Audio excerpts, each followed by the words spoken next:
Discover the heart of Pittsburgh at Mount Washington Shop and Save.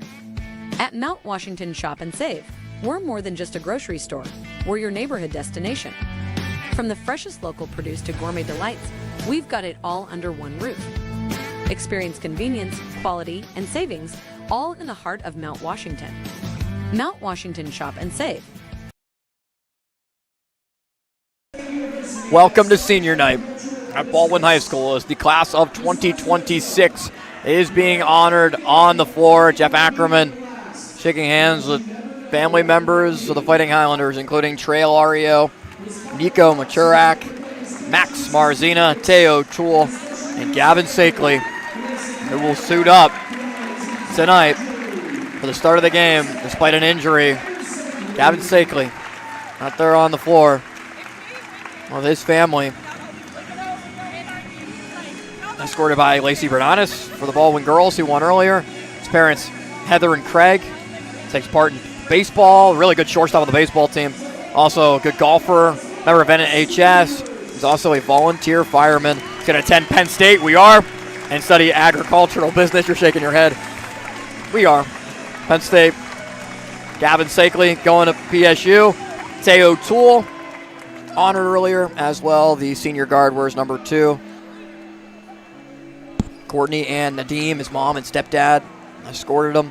He's going to go to college and study business as the entire team meets underneath the balloons with the seniors, including Max Marzina, escorted by his siblings, Johnny, Mia, and Abby, as well as his parents, Stephanie and John Marzina, assistant basketball coach for the Fighting Highlanders, takes part in NHS and also wants to continue his basketball career further on in college and major in business economics.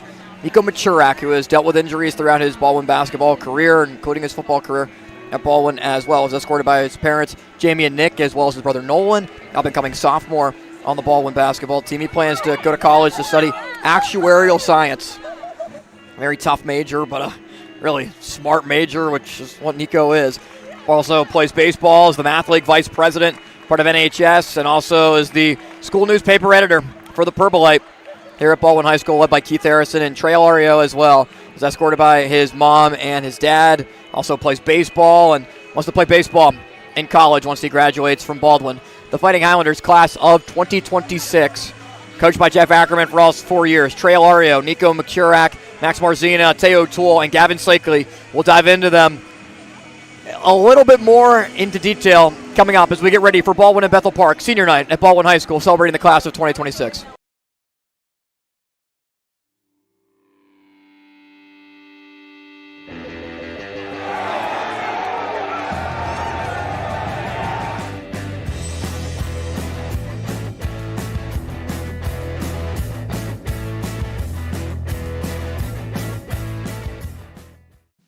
Discover the heart of Pittsburgh at Mount Washington Shop and Save. At Mount Washington Shop and Save, we're more than just a grocery store. We're your neighborhood destination. From the freshest local produce to gourmet delights, we've got it all under one roof. Experience convenience, quality, and savings, all in the heart of Mount Washington. Mount Washington Shop and Save, where Pittsburgh shops with a view. Shop smart, shop local, shop Mount Washington Shop and Save. Play It Again Sports in Greensburg is your locally owned and operated sporting goods store. We set ourselves apart by offering a wide variety of both new and used equipment at competitive prices. Located in the Greengate East Plaza, below Walmart, Play It Again Sports' knowledgeable staff will help you and your family prepare for every athletic season. Whether you're looking to buy, sell, or trade, we are here as your one-stop shop. At Play It Again Sports in Greensburg, everybody plays.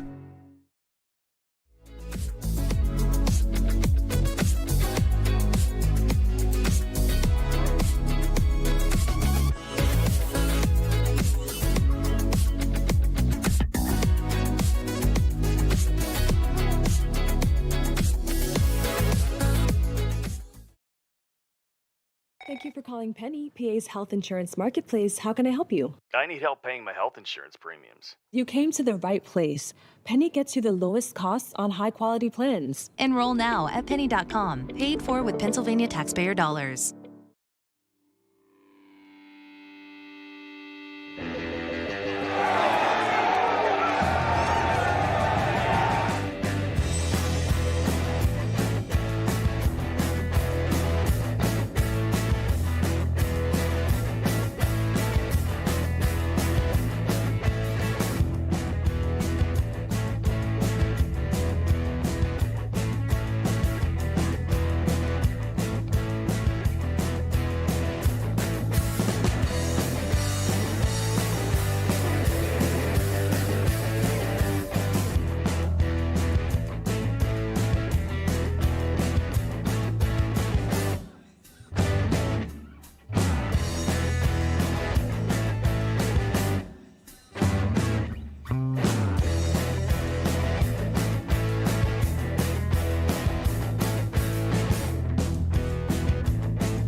Welcome to Temple Strength and Sport Performance, where we empower you to reach new heights in strength, speed, and athletic performance. Temple is here to support you every step of the way.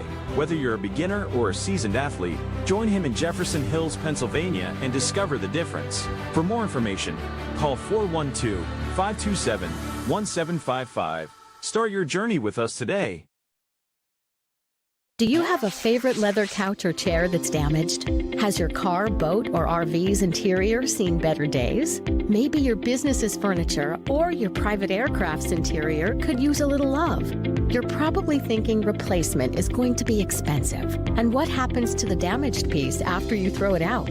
Does it just end up in a landfill? It doesn't have to. FiberNew specializes in the restoration of leather, plastic, and vinyl. To get an estimate, connect with us today. For over 20 years, groups, families, and individuals have been saving money with the Avia Dental Plan. For as little as $9.25 a month, members can save up to 50% or more on dental care. Plus, everyone qualifies, and there is no waiting or limits on visits to the dentist. Start saving today with the Avia Dental Plan.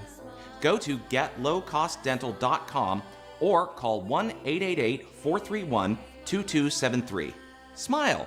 You're with people who care. Look at him, bright-eyed, bushy-tailed, climbing his way through the corporate rat race. We've all been there, focused on that next raise, promotion, chocolate bar. Keeping an eye on your health can be exhausting. Weight Loss Direct is a personalized wellness and weight loss program. We utilize an AI algorithm to determine your specific foods and match you with a real-life coach and an easy-to-follow meal plan so you could stay on track to success and health. Check out weightlossdirect.com to learn more. Gonna get up, pretty baby. Gonna get out of this rocking chair. Hewitt creating space. Hewitt turning. Scoring! Marshall Hewitt has won the Penguins Cup championship for the Seneca Valley Raiders with 12:29 to play in triple overtime, and don't ever play Lady of Spain again.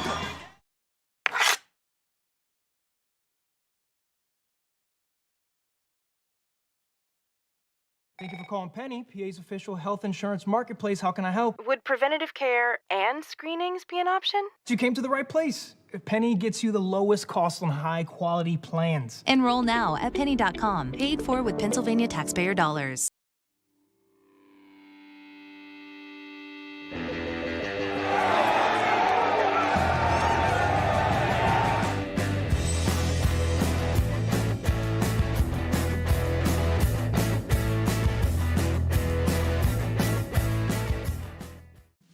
Discover the heart of Pittsburgh at Mount Washington Shop and Save. At Mount Washington Shop and Save, we're more than just a grocery store. We're your neighborhood destination. From the freshest local produce to gourmet delights, we've got it all under one roof. Experience convenience, quality, and savings all in the heart of Mount Washington. Mount Washington Shop and Save, where Pittsburgh shops with a view. Shop smart, shop local, shop Mount Washington Shop and Save. Play It Again Sports in Greensburg is your locally owned and operated sporting goods store. We set ourselves apart by offering a wide variety of both new and used equipment at competitive prices. Located in the Greengate East Plaza, below Walmart. Play It Again Sports' knowledgeable staff will help you and your family prepare for every athletic season. Whether you're looking to buy, sell, or trade, we are here as your one-stop shop. At Play It Again Sports in Greensburg, everybody plays.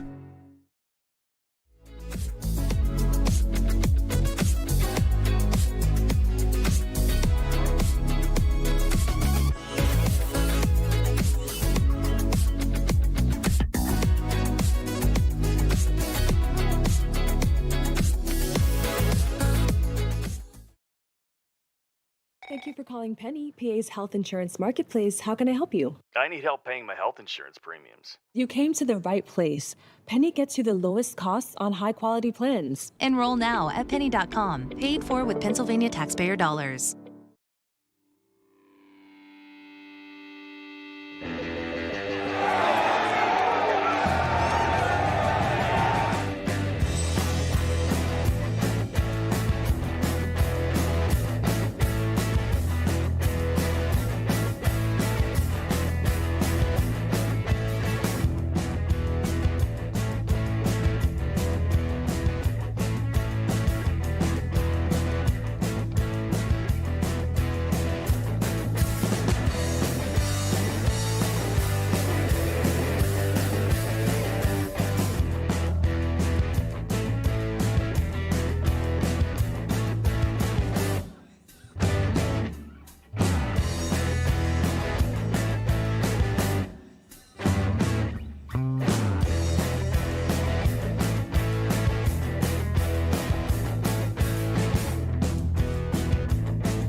Welcome to Temple Strength and Sport Performance, where we empower you to reach new heights in strength, speed, and athletic performance. Temple is here to support you every step of the way. Whether you're a beginner or a seasoned athlete, join him in Jefferson Hills, Pennsylvania, and discover the difference. For more information, call 412-527-1755. Start your journey with us today. Do you have a favorite leather couch or chair that's damaged? Has your car, boat, or RV's interior seen better days? Maybe your business's furniture or your private aircraft's interior could use a little love. You're probably thinking replacement is going to be expensive. And what happens to the damaged piece after you throw it out? Does it just end up in a landfill? It doesn't have to. Fiber New specializes in the restoration of leather, plastic, and vinyl. To get an estimate, connect with us today. For over 20 years, groups, families, and individuals have been saving money with the Avia Dental Plan. For as little as $9.25 a month, members can save up to 50% or more on dental care. Plus, everyone qualifies, and there is no waiting or limits on visits to the dentist. Start saving today with the Avia Dental Plan. Go to getlowcostdental.com or call 1-888-431-2273. Smile. You're with people who care. Look at them, bright-eyed.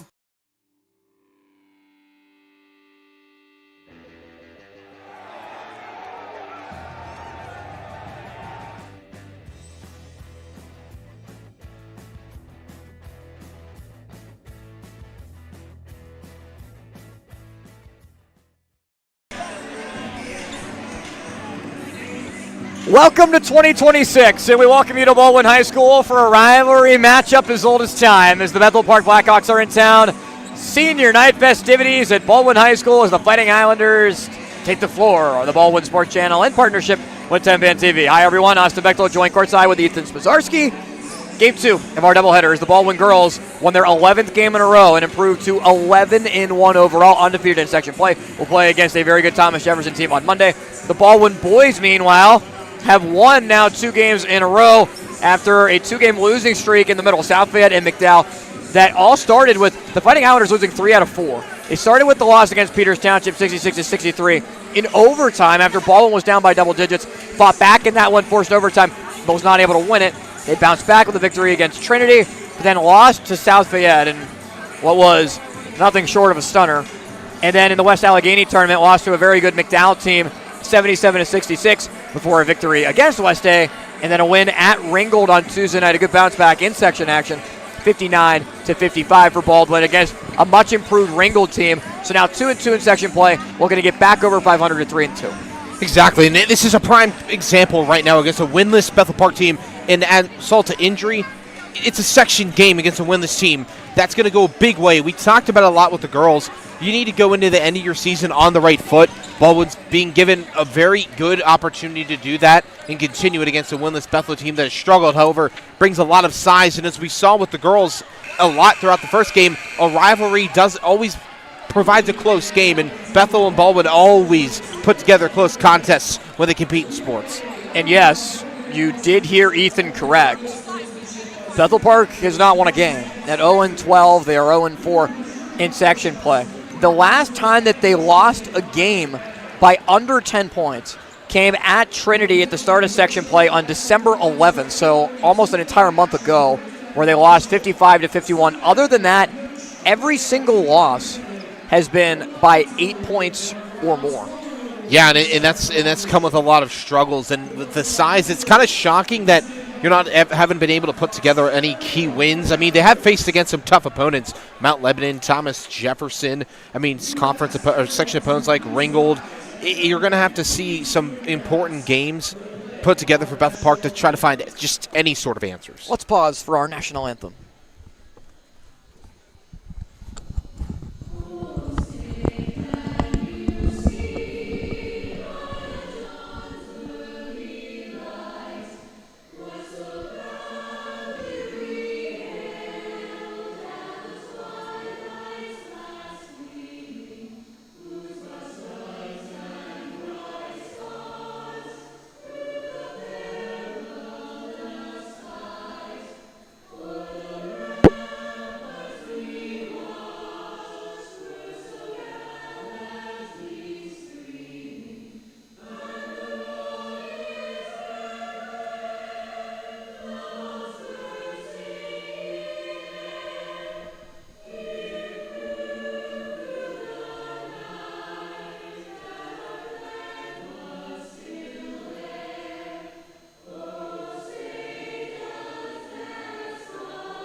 with a full jam-packed student section decked out in black and gold, celebrating Minithon. Be bold, go gold. Their Minithon shirts being worn today, and you can help to contribute to the Minithon efforts.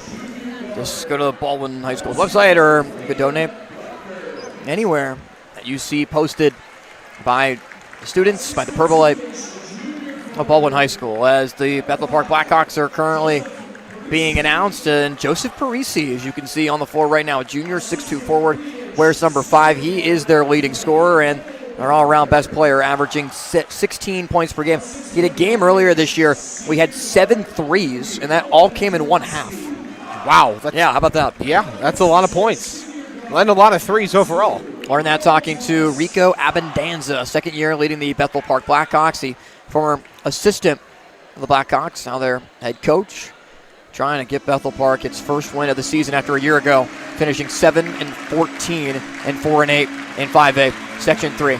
Your senior night starting 5 for the Baldwin Fighting Highlanders. All seniors in the lineup for the 5 seniors. Put them all on the floor to start the matchup, including a really good story that we'll explain in more detail to start the game.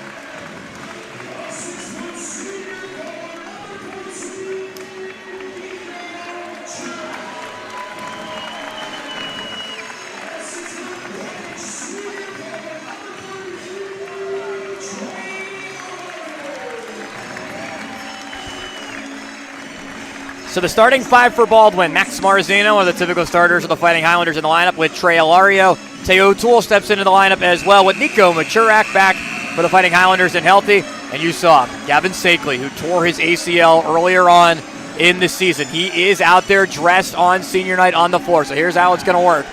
Baldwin right off the tip.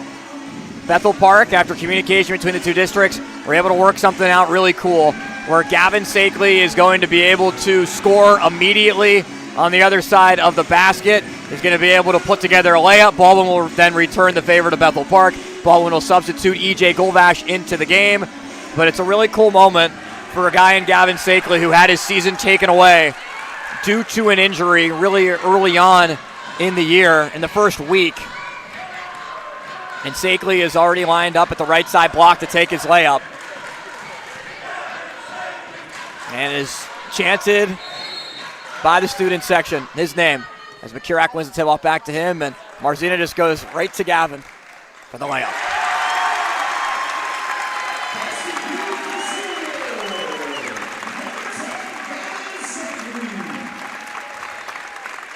And hugs and dap-ups for Gavin as he walks off the floor, very emotional, as Bethel Park on the other end takes the bucket.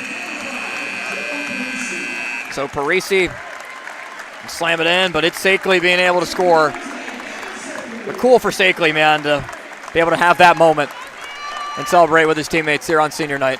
That top tier class, and I know we've spent a good portion of each side talking about the rivalry between these two schools, but the sportsmanship well done and executed on both sides.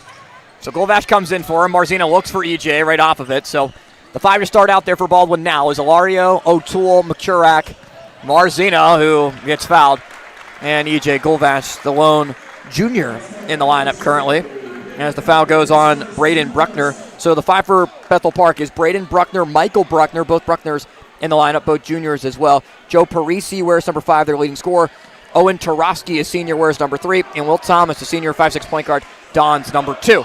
With number 2 for Baldwin, Teo O'Toole with the basketball to start and goes over to Golvash. Now Alario, as Baldwin is in his home whites, purple numbers, purple trim. Golvash pulls, but can't hit. And Machurak fights for the rebound, but it goes out of bounds. And the Blackhawks will take it with Parisi to throw it in. Baldwin deploys the press full court. They'll put O'Toole on the basketball. Marzina also there trying to force the steal with Thomas, but it's quickly up the floor for the Blackhawks as they break it. Swung on over to the corner. Down low, layup, no, but free throws upcoming for Michael Bruckner, the 6'3 forward. Yeah, I mean, it was a good look, really good work by Bethel Park. They move fast, go down low quick. They expose Ilario down low with too much contact, and now given a free chance to try to go up 2. Bruckner got the first. And back to Sakeley real quick. It's really unfortunate with that torn ACL because the star shortstop on the baseball team, really good player. He's a good guy as well. That was a role player for such a long time. Didn't see much action last year. Finally was going to get his opportunity, so really cool to see Baldwin and Bethel come together there to celebrate a senior that's put in a lot of work and was able to hit the layup right out the start of the game as Machurak can't handle it out of bounds. Yeah, it was a good look, too, because you see that Marzina is able to draw in 2 different Blackhawks, giving an opening to Machurak. Just a little too much on that pass, and now Bethel Park has another opportunity to extend another lead. Parisi gets trapped and throws it into the backcourt as it'll be over and back, called against Bethel Park. So it's a pretty young lineup. I mean, there are seniors that are in the lineup for Bethel Park, but pretty much a team that is trying to find its footing, trying to find its way. With Marzina driving in, floater, left it way off, and it's rebounded by Bruckner. Michael Bruckner in transition, defended by Golvash, and that's some of the things that you're talking about. The sloppy play with the basketball as Bruckner wasn't able to corral fully. Marzina, nifty move inside, and he scoops it home. Really well done. Kind of getting back off that first look where he tried the same move on the left side, just wasn't able to get it. This time, cashes in. Braden Bruckner this time, left side block, dishes it out, and Will Thomas will reset. Bethel Park, orange uniforms with white and black numbers and trim all around. 3-point ball up and in. Parisi splashes it home. Yeah, they're a top offensive go-getter right now. Really good stuff early on. A nice contested look in a long-range 3. Machurak high off the glass. It bounces in. First points for Machurak, who's back in the lineup, has been back over the last week plus. Back from injury after being available and not available, just kind of trying to get himself right as Parisi hits again.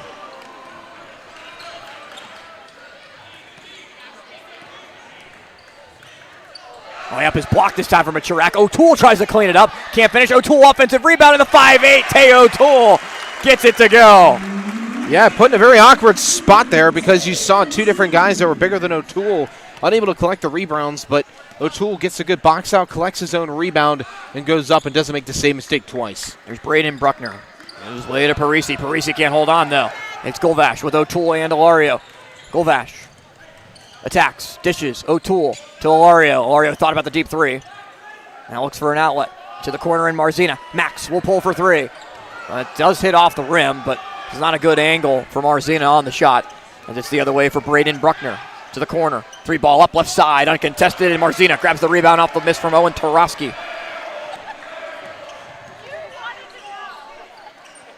There's EJ. Almost half the quarter gone by. It's O'Toole. Day drives, blocked on the way up. Rejected by Bruckner. Seeing that now 2 times. Bethel Park talked about the size. Baldwin's had a bit of struggle against a lot of these taller teams, including South Fayette. That tough loss they were never able to really get back into the possession of because they weren't able to do effective offense inside because of the size South Fayette brought. And Bethel Park's brought a little bit of that challenge here tonight. Marzina spins, gives it up. O'Toole to the corner, no look for Ilario. Rebounded by Braden Bruckner. Marzina trying to rip it and does force a jump ball, but the possession arrow goes to Bethel Park. Had the quarter gone by and a 9-8 lead for Bethel Park. Marzina almost stole it. Thomas is able to slow it down a little bit, but it's deflected by Ilario. Ilario with the steal, puts it up and scores. Really well done by Trey Ilario to stick with the ball, stick your arm out, cut off a pass. More importantly, he's able to cash in on the opportunity. 5 different scorers for Baldwin have contributed to the 10 points. And it's stolen away by Marzina. Max, fast break layup, left hand, got it. As Parisi was just a little bit too late to try to grab it. And a timeout called by Bethel Park. Seen Baldwin do that twice now on two different just poor exchanges in the last two possessions. You're able to take it, and more importantly, again, the opportunity of cashing in, because Baldwin missed on the first two true offensive possessions. Now they're able to kind of build up to it. Now a 3-point lead. Now the key thing is for Baldwin is, are you able to consistently maintain that push going into the game? Yeah, so one thing that's been important for Baldwin, as again they've won the last two games, West Allegheny and Ringgold, is finding that offensive rhythm with a lot of guys that have missed time. O'Toole's been injured this year. Machurak's missed a lot of time. We know about the injury to Sakeley that we touched on. It's allowed for opportunities. Chris Kozar has also missed some time, but it's allowed for Nolan Machurak to be able to step up a little bit. Bryson Smolko we see frequently off the bench. Jackson Otto as well in the rotation. But it's the seniors to this point that have been able to help Baldwin build a 3-point lead and are playing some good basketball. Exactly. We're going to have to see some other things that we've seen struggles with early on, like free throw shooting and clutch rebounding in important moments of the game. And I mean, games like the Peters Township loss, you lose 3 in overtime. That's a prime example. The Trinity win, you saw the opposite. They were able to rebound effectively, but then you follow up with that tough loss, 43-39 against South Fayette. So how is Baldwin going to be able to consistently pull into that? We'll see as we continue on throughout the night. Josiah Martin, a 5'6 freshman guard, is in for Bethel Park wearing 10 as they get it into Mike Bruckner. And Ilario with the deflection out of bounds. Smolko checks in for Baldwin as Ilario goes off to the bench. So first time we see the sophomore Bryson Smolko at 6'4". Likely going to match up against Bruckner. Smolko now the tallest player on the floor, but they list Mike Bruckner at 6'3". I don't know if that's true. He looks 6'5", at least standing next to Smolko. As Machurak is also in. Nolan Machurak trying to force the steal. The jump ball called as he was there with Marzina, with the arrow going Baldwin's way. So the 5 for Baldwin now is they've made a flurry of substitutions. It's Golvash, Marzina, Smolko, Sadiq Anderson, and Nolan Machurak in the game.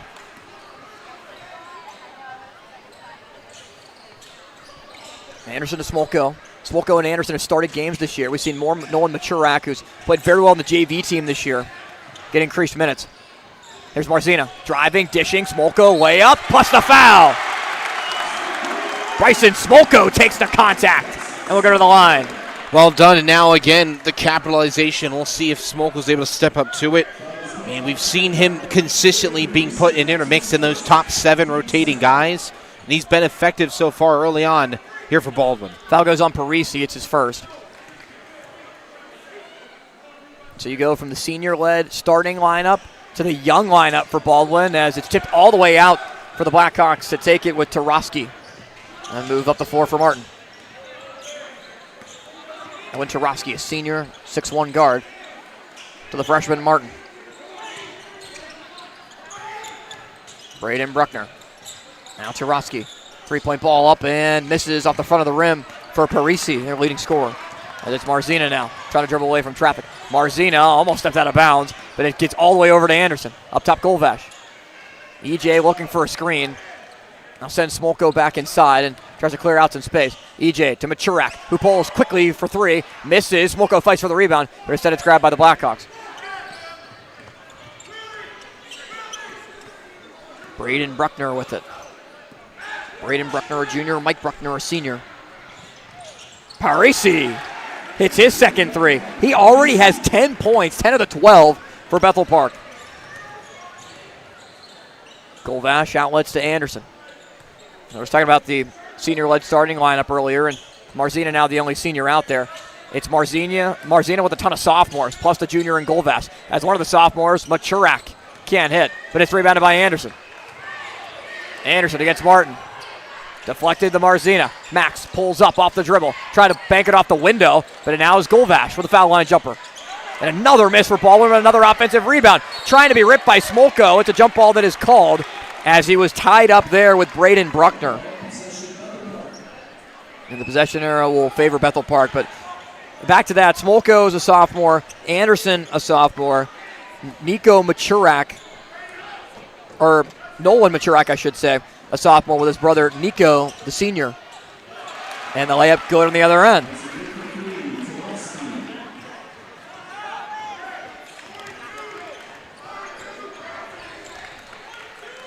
There's Machurak swinging around to Marzino. Looks. Machurak. Nolan. Can't hit it though. Look on the other end. A 2-on-1 emerges. And another bucket good for Owen Trusky. Fast-paced tempo in this first quarter. Another turnover by Baldwin as Golvash gives it away, trying to find Smolko. And it's Parisi. Now to Martin. 44 seconds left. Braden Bruckner can't hit the triple.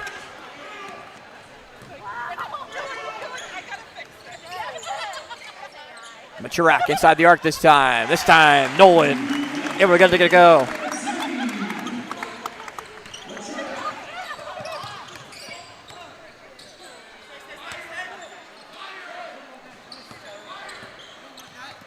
Martin gets a screen from Mike Bruckner. Anderson comes for the help. Out of the hands of Braden Bruckner. Marzina dribbles with it. With Anderson right in front of him. What a traffic by the own team. And a good find from Max to find Nolan for the layup. In the final 3 seconds, can Bethel even get a shot up? Bruckner, long range shot. Came closer maybe than it would have been expected. In a high scoring first quarter, 18-16. Baldwin takes a 2-point advantage in the second quarter on the Baldwin Sports Network.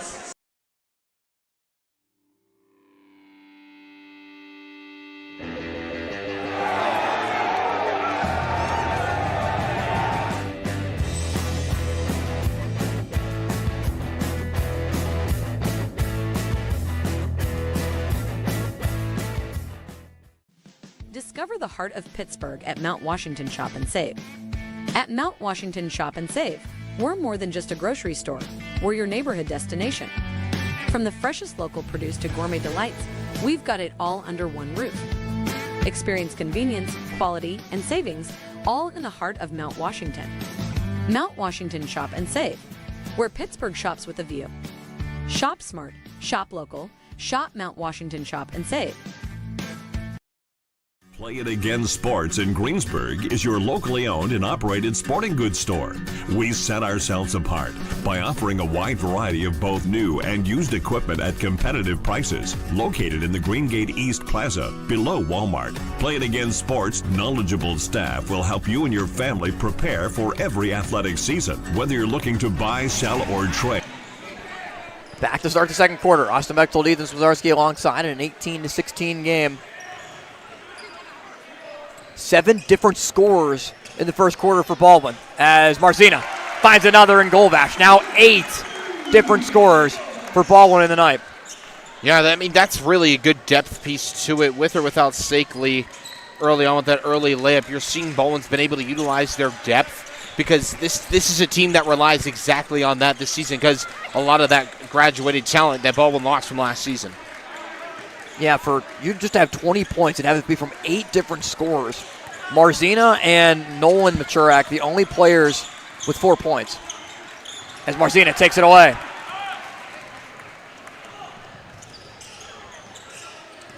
Marzina looks back door. Machurak, they find him on the left side block.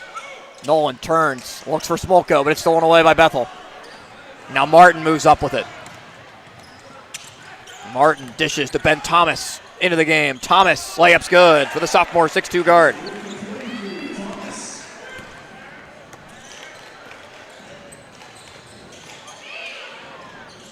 Golvash to Anderson.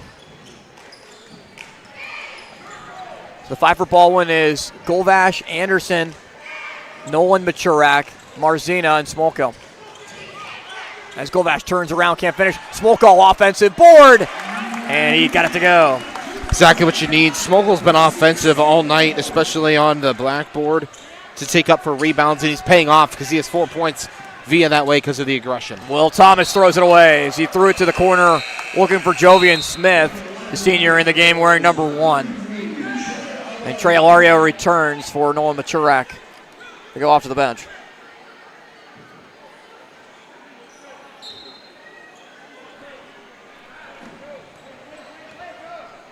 A 22-18 game.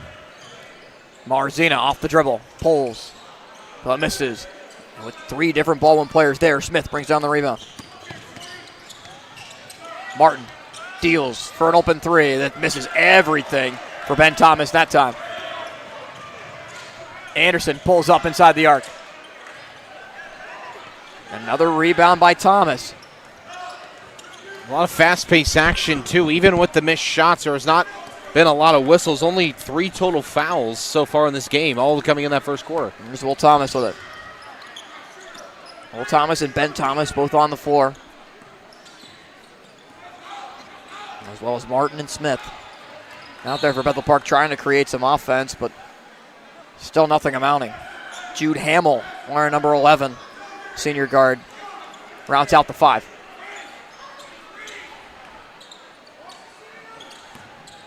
It was a good start for Bethel with the 18 points in the first quarter, with the 16 points in the first quarter, and 2 in this one, and hand check from Golvash will result in his first foul. Yeah, Golvash, I mean, a little, I think, displeased is an accurate adjective there with that foul. I thought he got away with it clean. Unfortunately, wasn't seen that way near the timeline, but that's just what Baldwin's been known for. Kind of like on the girls' side, aggressive defense, force you to be uncomfortable and put yourself in shots that you don't really want to take. 2 screens for Thomas. Gives him the mismatch against Smolko, and Thomas can't finish, though. Went too strong. Here's Golvash moving with it. Golvash with Anderson. Gives it to Sadiq. Sadiq's layup doesn't go. Smolko again cleans it up. Smolko's done exactly that again. Now all 3 of his baskets have come via the way of an offensive rebound. Thomas goes to Martin. Defended by Alario. They get the switch with Smolko. Now Will Thomas. Hasn't scored yet. Swung around to Ben Thomas. Now Hamill. Ben Thomas for 3. Rebound Marzina. It was him and Anderson both going up for it. One of those same team type moments where Max now drives, looks for the dish to Smolko, but it was, I think, off of Hamill, whether it was his arm or actually Smith. I think it might have went off his shoulder as O'Toole comes back in to replace Anderson. Yeah, and Sadiq Anderson hasn't really gotten off to the start you want to see from him, especially a guy that he has such great potential to be one of those next young guys, because after the season, another star steps away, Marzina opening up a spot there, and before tonight, Sadiq's definitely proven to be one of those guys that can do that. Alario steps through, but he missed it, and Smolko tipped it to Hamill, who throws it up the floor to Thomas. Thomas is passed to Ben Thomas. It was Will to Ben, but it amounts to nothing. Another turnover. Nico Machurak returns as Smolko, after some hard-earned minutes, takes a seat.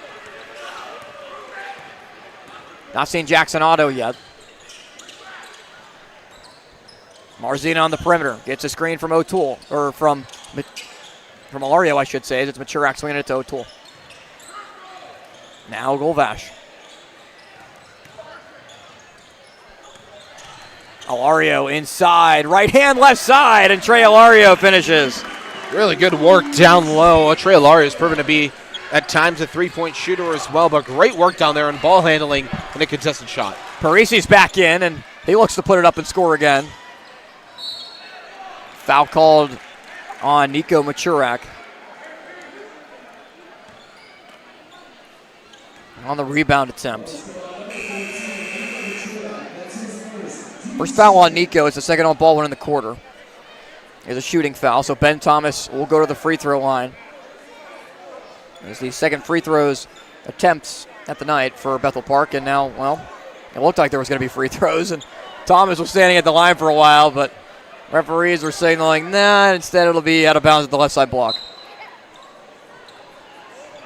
So bring out your white out if you're keeping score. There's a foul call down low again on Machurak. And now you'd imagine that he's probably going to come out with the 2 fouls. Picks it up on back-to-back plays. But at the moment, at least, no one coming to relieve him. So Nico will stay in. As the ball is inbounded to Bruckner. Braden Bruckner to Parisi, who pulls for 3. Nico Machurak rips it and gets fouled.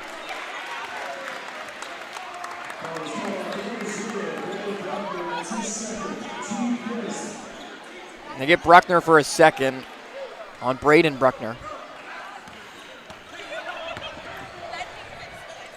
O'Toole thought about the 3, drives in, Tay off one dribble.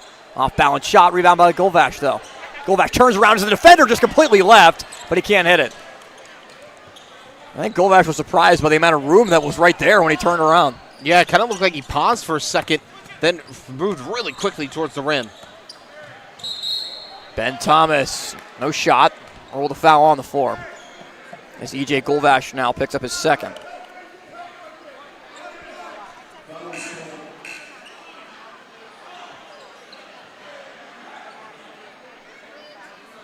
So there's trying to figure out who entirely the foul was on. As the foul was signaled on a 13, there is no 13 for Baldwin that is currently on the floor. That's Nolan Machurek, and he's on the bench. So they must be talking about Golvash, who's just number 3, not 13. He was the one next to the ball when it was called. I mean, the official was standing right next to us on the sideline, about probably 10 feet away, and that's where the whistle came from, and I believe that's where it's going to go upon. So they're going to call it on 33, Trey Ilario. That's the 4th on Baldwin here of the quarter. That's the 2nd on Ilario. So Golvash just with 1. Braden Bruckner to Thomas. Will Thomas. Parisi, and now Mike Bruckner.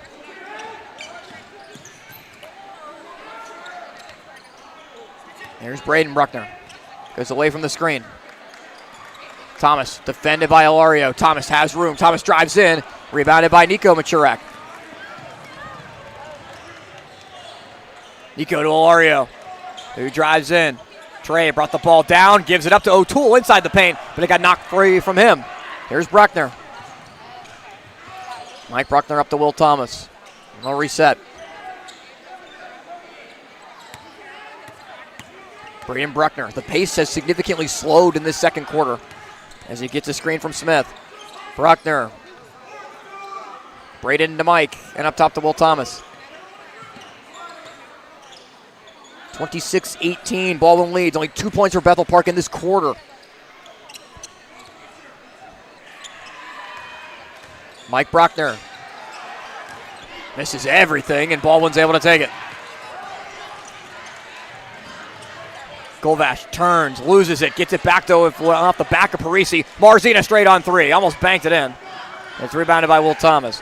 So Baldwin had 18 points in that first quarter. They've only scored 8 here in the second quarter, but since Bethel Park has only scored 2, it's helped Baldwin to build up the lead.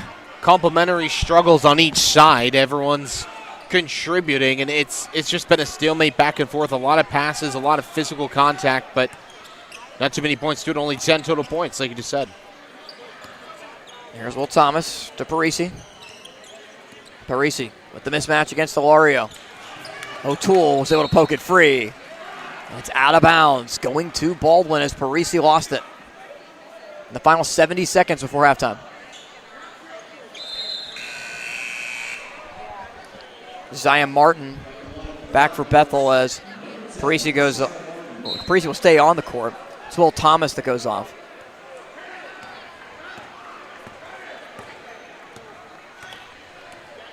Both teams in the bonus.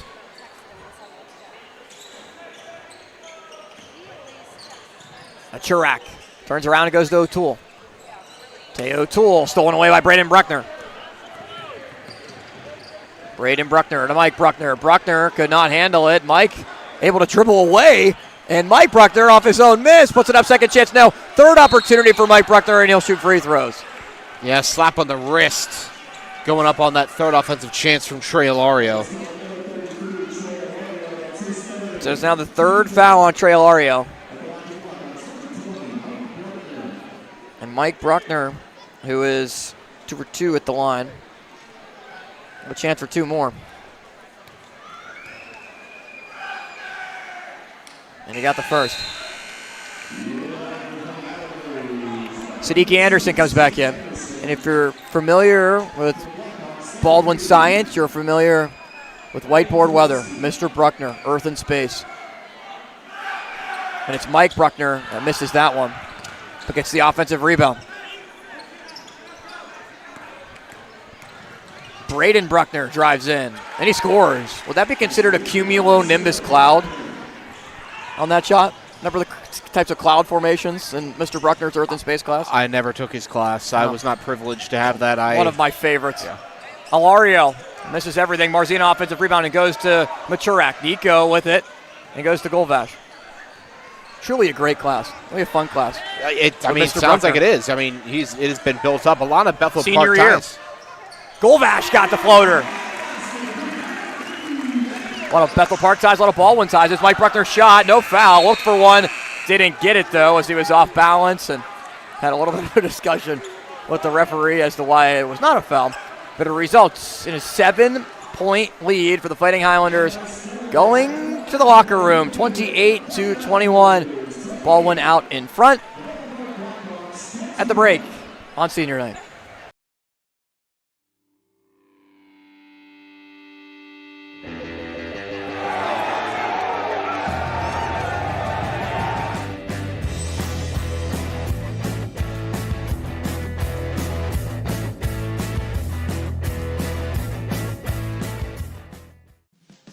They have exposed Olario down low with too much contact and now given a free chance to try to go up 2.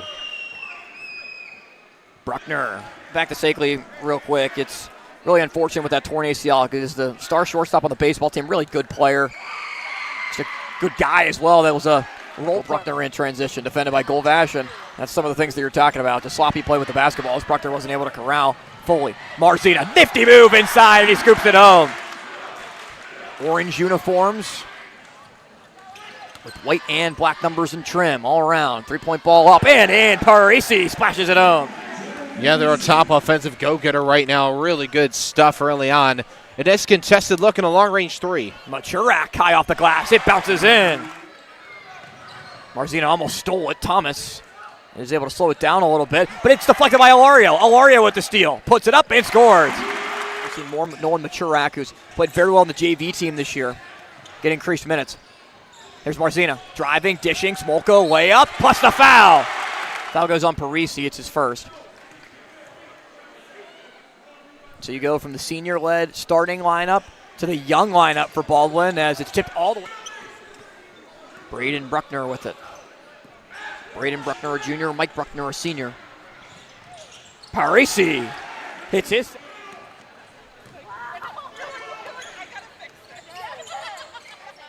Machurak inside the arc this time. This time, Nolan. Now Golvash. Alario inside. Right hand, left side, and Trey Alario finishes with the line. A chance for 2 more. And he got the first.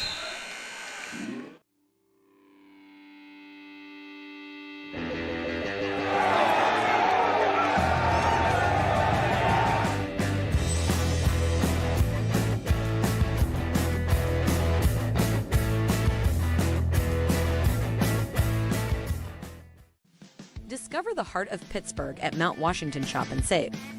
At Mount Washington Shop and Save, we're more than just a grocery store. We're your neighborhood destination. From the freshest local produce to gourmet delights, we've got it all under one roof. Experience convenience, quality, and savings, all in the heart of Mount Washington. Mount Washington Shop and Save, where Pittsburgh shops with a view. Shop smart, shop local, shop Mount Washington Shop and Save. Play It Again Sports in Greensburg is your locally owned and operated sporting goods store. We set ourselves apart by offering a wide variety of both new and used equipment at competitive prices. Located in the Greengate East Plaza, below Walmart. Play It Again Sports' knowledgeable staff will help you and your family prepare for every athletic season. Whether you're looking to buy, sell, or trade, we are here as your one-stop shop. At Play It Again Sports in Greensburg, everybody plays.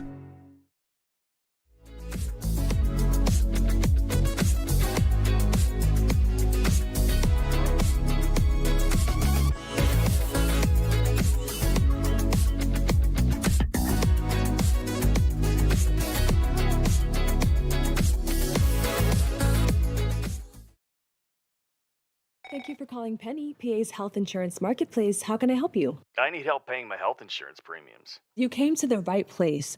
Penny gets you the lowest costs on high-quality plans. Enroll now at penny.com, paid for with Pennsylvania taxpayer dollars.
Welcome to Temple Strength and Sport Performance, where we empower you to reach new heights in strength, speed, and athletic performance. Temple is here to support you every step of the way.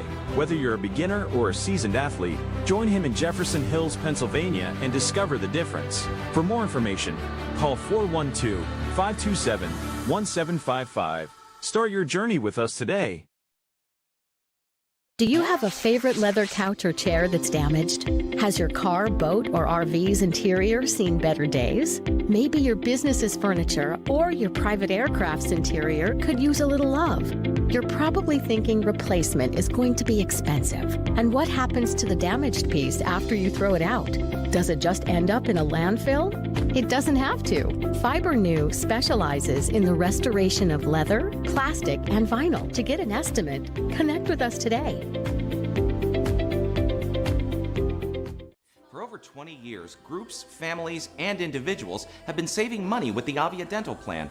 For as little as $9.25 a month, members can save up to 50% or more on dental care.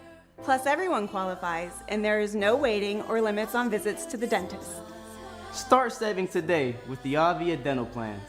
Go to getlowcostdental.com or call 1-888-431-2273. Smile. You're with people who care. Look at him, bright-eyed, bushy-tailed, climbing his way through the corporate rat race. We've all been there, focused on that next raise, promotion, chocolate bar. Keeping an eye on your health can be exhausting. Weight Loss Direct is a personalized wellness and weight loss program. We utilize an AI algorithm to determine your specific foods and match you with a real-life coach and an easy-to-follow meal plan so you could stay on track to success and health. Check out weightlossdirect.com to learn more. Gonna get up, pretty baby. Gonna get out of this rocking chair. Hewitt creating space. Hewitt turning. Scoring! Marshall Hewitt has won the Penguins Cup championship for the Seneca Valley Raiders with 12:29 to play in triple overtime. And don't ever play Lady of Spain again.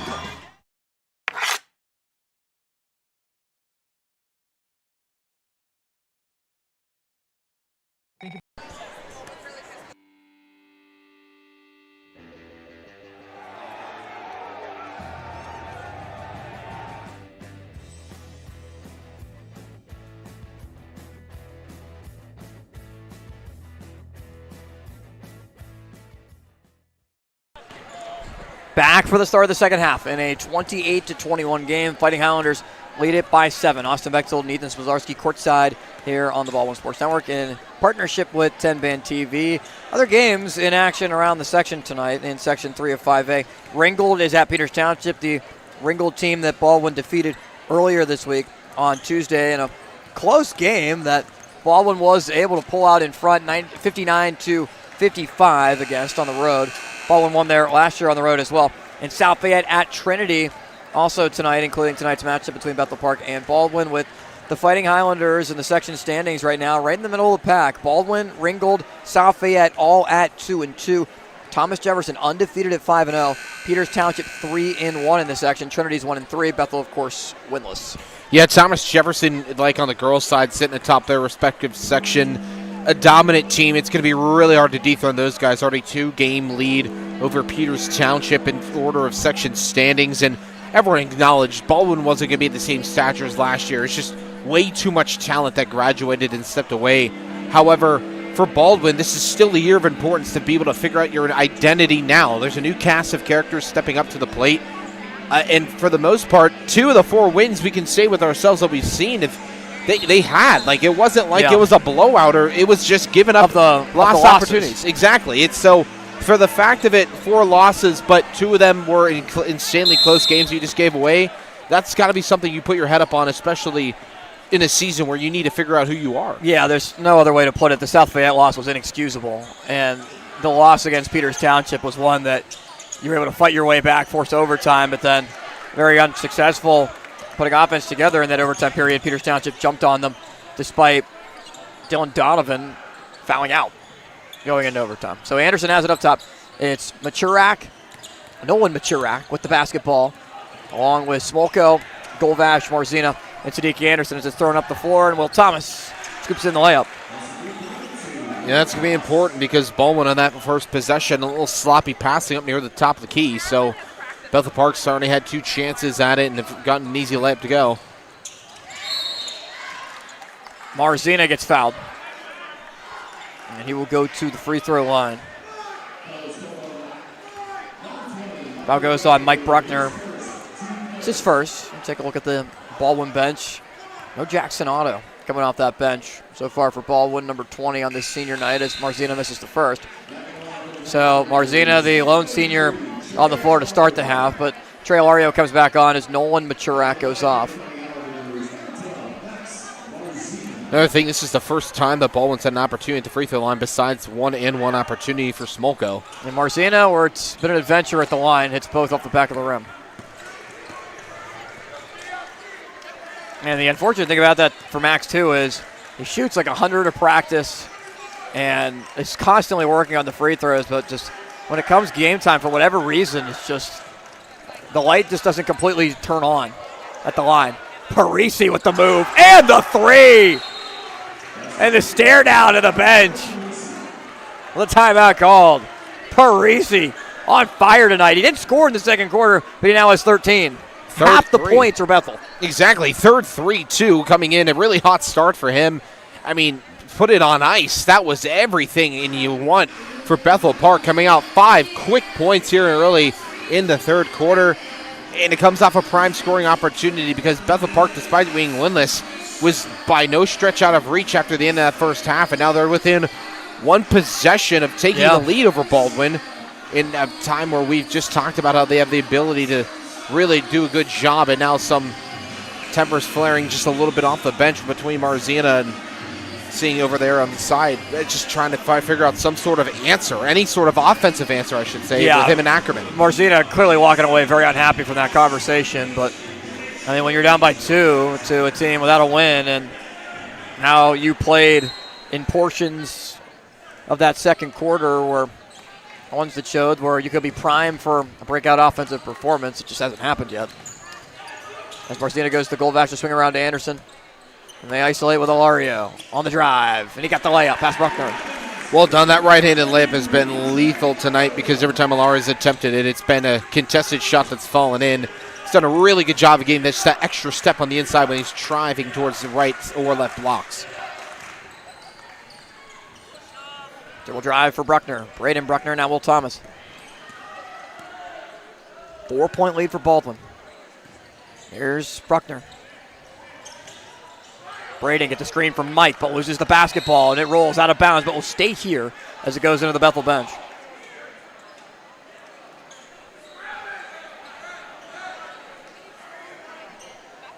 Rico Abendanza right there on the left side of your screen, coaching up his squad, looking for win number 1 in his second season. For a Bethel team that did lose some players, but overall, a ton of returners, and a team that's 7-14 a year ago. If they lose tonight, it'll already be loss number 13. Already nearing the loss total from last year that, again, it's tough competition, tough sledding, but they're able to bring back majority of the team they need. And with, like as we talked about before, great size and potential, they've competed in a few of these games. Stolen away by Marzina on the pass from Taroski. Marzina can't spin it in, though, as it was contested well by Taroski, and Marzina was trying to hang in the air to get it to drop. Mike Bruckner in the corner. He's got it. Nothing but net for Mike Bruckner. It's his first field goal, now with 6 on the night, and it's a 1-point game. Alario, backdoor, Marzina. Max, back to Alario. Trey drives in, gives to Smolko. Smolko gets fouled inside the paint, and Braden Bruckner kind of surprised by it, but jumping around with a lot of energy now for Bethel Park as they continue to get closer and closer as it's Bruckner's third. It's tough because that pass went low from Alario to Smolko, and Smolko had to keep it low where anyone can touch it. Wasn't able to contest well off the grab. Into Golvash right off the inbound. They already set up top. Looking for a screen. Calling for Smolko. Smolko delivers it, and they get the switch with Parisi now on Golvash. Golvash drives, kicks, Alario. Back to Golvash. Alario might take the three. Instead, head fake, couple dribbles. Can't hit the shot. Bethel Park has a chance to take the lead.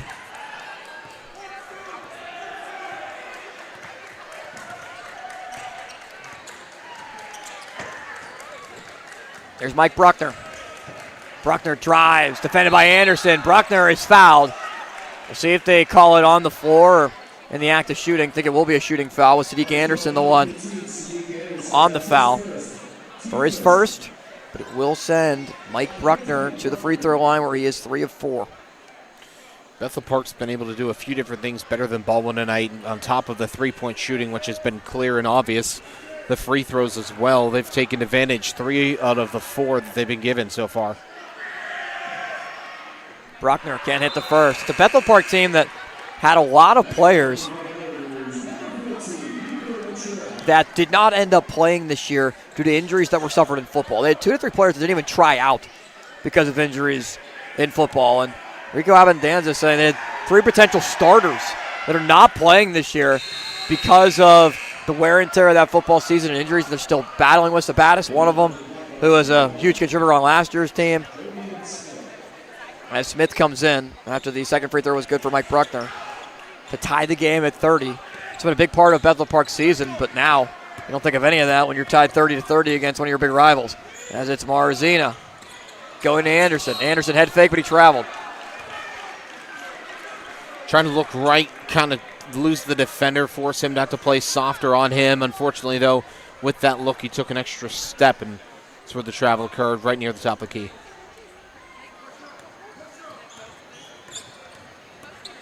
Thomas, big bounce pass to Parisi, who pulled from way downtown. He almost banked it in, and it's deflected a couple of times before it's finally taken by Anderson. Now Golvash to Marzina. Can Max start heating up? He only has 4 points. It all came in the first quarter. Alario, he traveled. So back-to-back travels for Baldwin as this has just become a really sloppy offensive performance. They've only scored 2 points in the third quarter so far, and half of it's gone by.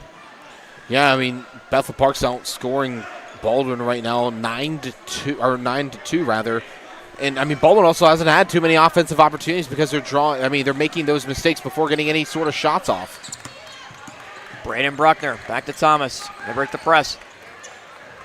Thomas to the corner. Tarosky thought about the shot. Calls for Thomas to reset. Here's Thomas.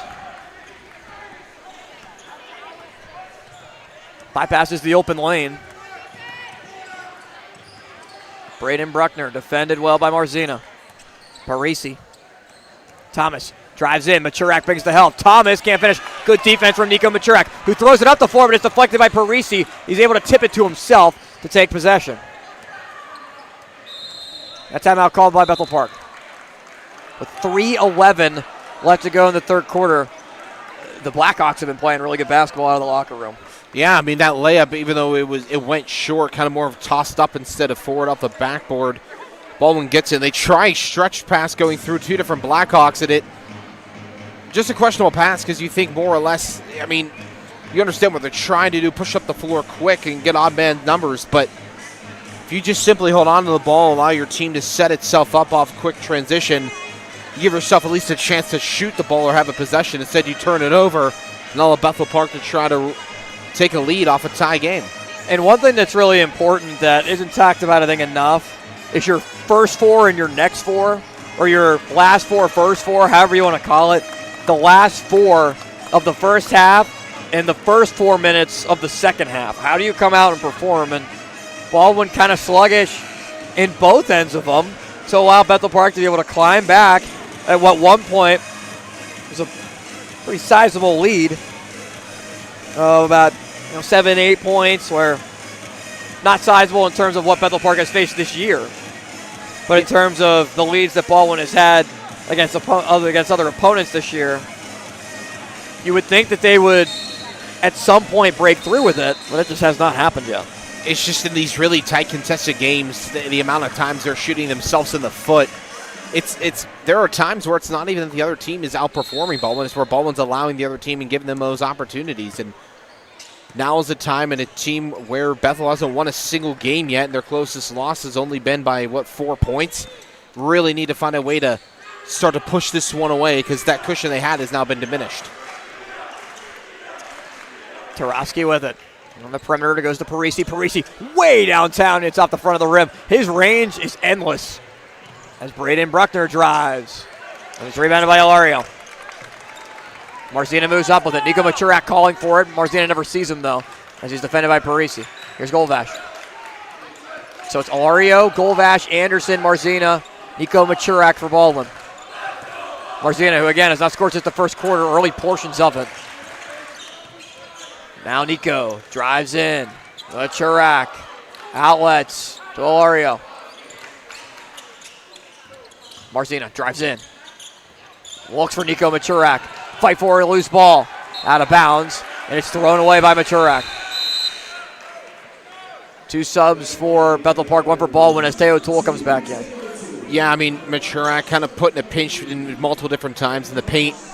He's able to come up with the ball off a scrim, but unfortunately just about 2 feet too far to the left of E.J. Golvash going out that corner part of the baseline. Ben Thomas comes back. Mike Bruckner returns. A lot of contact on the way up for Thomas as he just subbed in. And will shoot 2. They're going to get the foul on Trey Ilario. Now his 4th. I was all shoulder, too. I mean, Ilario standing his ground, unfortunately, kind of just a little bit too much of a nudge forward. Now he's going to get taken out. He played it like a defensive back. Yeah, trying to lower the shoulder, cause a fumble. First one good for Thomas. So Smolko comes back in as Bethel Park takes a 1-point lead. They'll send Marzina out of the lane for Smolko to box out against Smith. Ben Thomas hits both. 2-point lead for Bethel with 2 minutes left in the third.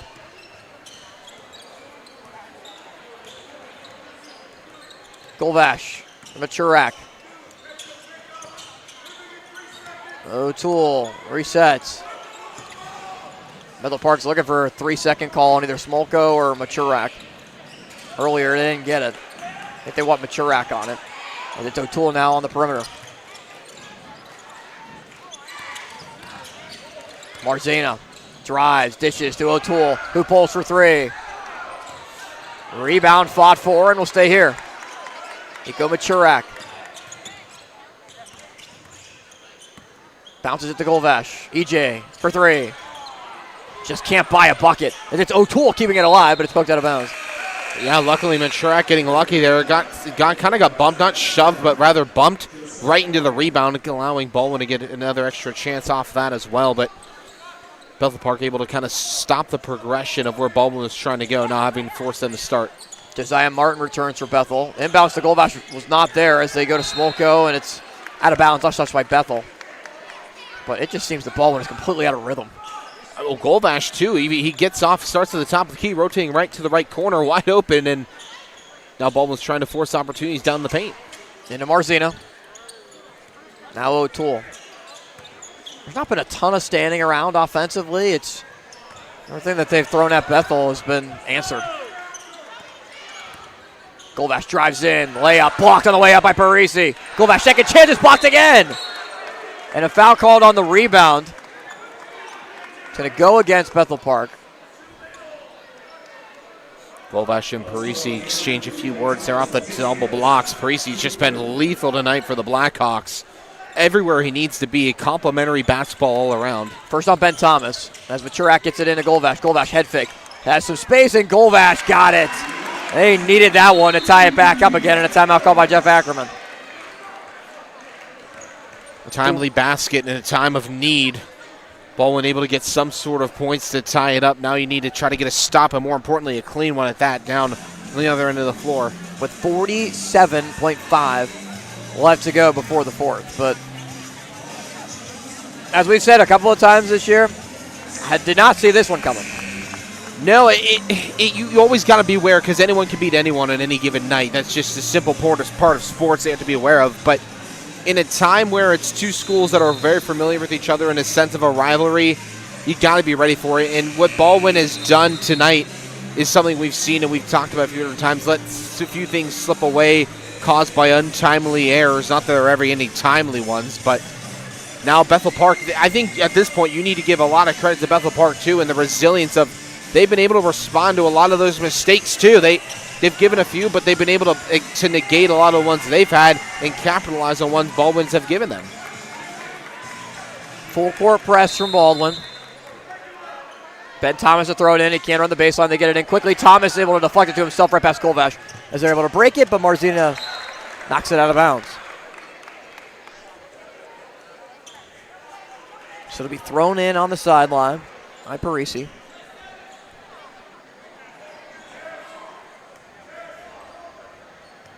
Into Martin, the freshman's put together good minutes for Bethel. Ben Thomas. Back to Martin. Baldwin pressuring her on the perimeter. Switching off the screens. Drive inside and an offensive foul called on Mike Bruckner. A real physical drive to the hoop. Well put down too. Well done by Machurak. He plants his feet, gets it down. He's able to get the contact and take it really well, and now give Baldwin another chance. Second on Bruckner. And a hold with Marzina trying to break away from Ben Thomas. And that's now the 5th foul in the quarter on Bethel Park. So just an inopportune foul there. That actually marks, yeah, it is the 5th. That goes on Thomas. You've seen it between Parisi and Golvash, and now you're seeing it between Thomas and Marzina. It's getting physical, like not just a normal basketball game of man-to-man. It's physical, and tempers are starting to push over on each side now. Marzina 0-2 at the line. Breaks the streak. That's 5 in the game.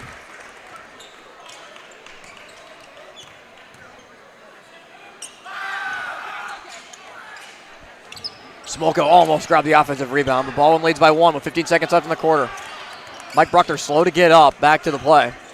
He's currently hobbling a little bit. Martin drives all the way in and hits the layup. Josiah Martin. 34-33. Golvash has to get a shot off. He pulls and misses everything as the quarter comes to a close. With John Stone coming off the bench, furious. Assistant coach, the JV coach for Baldwin. So the Fighting Highlanders trail by 1 as we go to the 4th.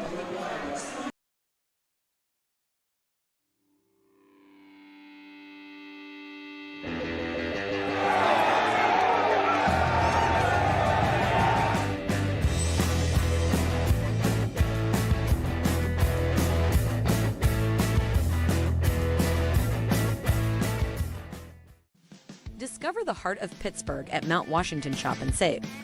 At Mount Washington Shop and Save, we're more than just a grocery store. We're your neighborhood destination. From the freshest local produce to gourmet delights, we've got it all under one roof. Experience convenience, quality, and savings, all in the heart of Mount Washington. Mount Washington Shop and Save, where Pittsburgh shops with a view.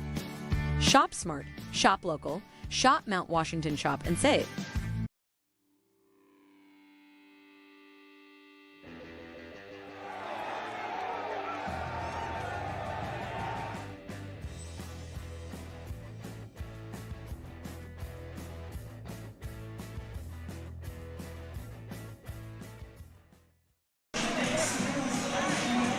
Well, a 7-point lead has completely evaporated for Baldwin as Bethel Park leads it by 1. The Blackhawks outscored Baldwin 13-5 in the 3rd quarter.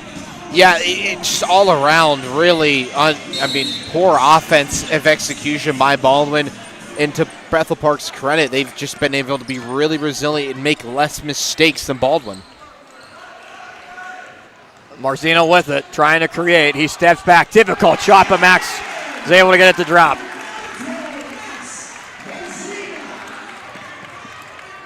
Here's Thomas. Baldwin retakes the lead. It's Braden Bruckner. Mike Bruckner is back out there and picks up an offensive foul as he just completely laid an elbow into Tay O'Toole. And I don't think you can call any chance of a flop there. That was just O'Toole staying his ground. And it was really well done because O'Toole took the contact and he got up, and that's exactly what he wanted to do. He's willing to take the contact to force a foul. And now an early Bethel Park turnover there due to a foul is going to give Baldwin a chance to push open a new lead. 5 for Baldwin. Nico Machurak, Golvash, Smolko, O'Toole, and Marzina. As Marzina drives in, Max, not a lot of space, and he takes a hard fall. Marzina still on the ground and wincing in pain on his left side. As Nico Machurak grabs the rebound, but Marzina is slow to get up, and he's now still hobbling over to the bench as he was holding that left side area. Just took a hard fall and is now going by Natalie, the trainer, and just kind of trying to stretch it out a little bit. Yeah, I mean, we know that Max Marzina is well known for being able to force it to the baseline and down towards the left or right block and try to force a shot going up on the glass, but that time got pushed really hard into the ground, and now we'll see how Baldwin's be able to go without one of their top stars. So they bring Nolan Machurak in, and Marzina is already signaling to Jeff Ackerman that he's good to go. And Max just was told to hold on for a second and now go over to the table, so he'll check in at the next whistle.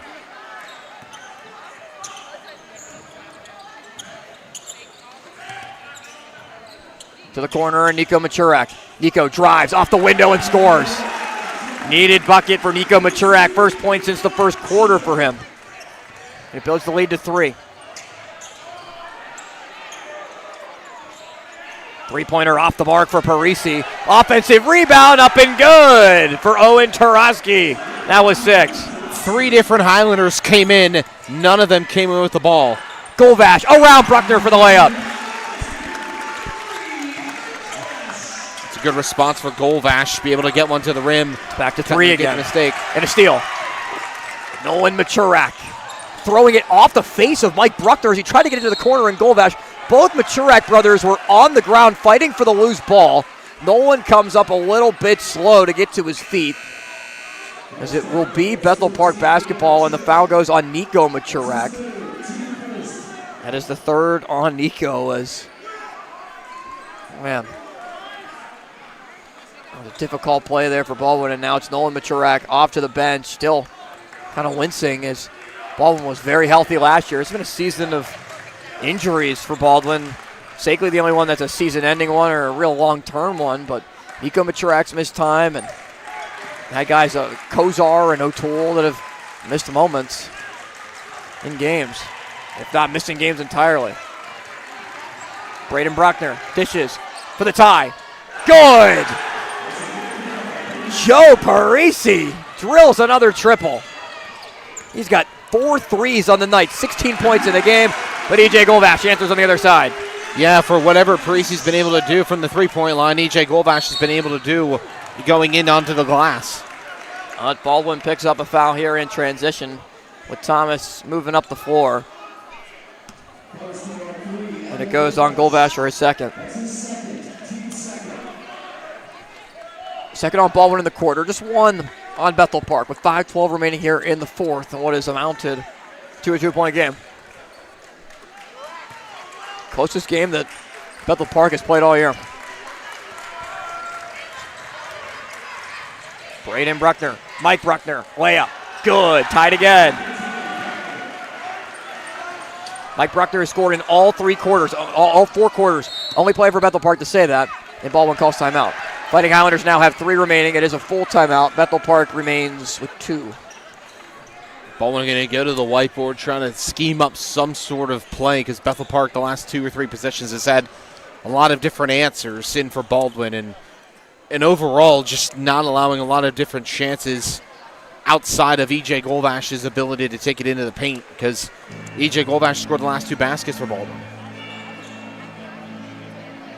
So Golvash with 10, Marzina was 7, Ilaria was 6, Smolko was 6, Nico Machurak with 4, Nolan Machurak with 4, Sakely with the 2 to start the game, Teo O'Toole with 2 as well, but you just have to wonder, when is it going to be Golvash and Marzina's moment to step up? We're starting to see it a little bit with Golvash.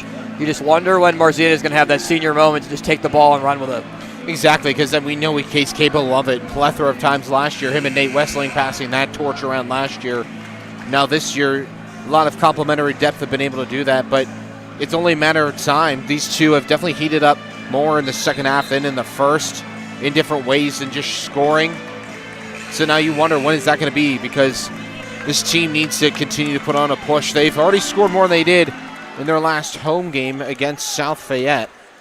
And now trying to see some sort of offensive answer just from anybody as well. So the 5 for Baldwin, Machurak, Golvash, Marzina, Smolko, and O'Toole.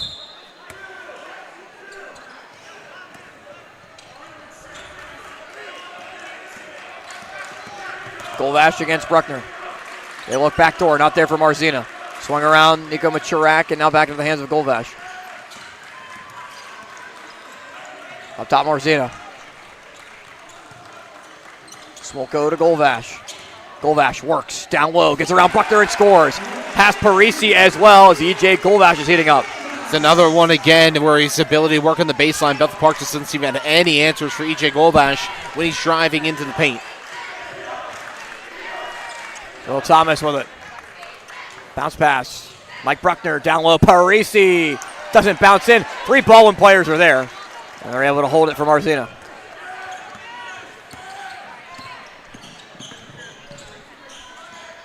Halfway home in the 4th. Marzina with it. Right side wing. Swung around Smolko. A lot of movement inside the arc for Baldwin. Nothing amounting yet. Golvash wants a screen. Smolko was coming up to set it. Golvash almost lost the handle of it. He did as O'Toole tries to rip it. Instead, it's Braden Bruckner giving way to Thomas. Thomas with Golvash defending. And a travel called as Thomas could not keep his pivot foot and gives it back to Baldwin. I was going to say, because you see it down low with Bruckner forcing the turnover near the timeline. Great work and concentration, then forced down E.J. Golvash, kind of getting the get back there, staying with it, not being forced of anything, forcing some coincidental contact. 3.5 left.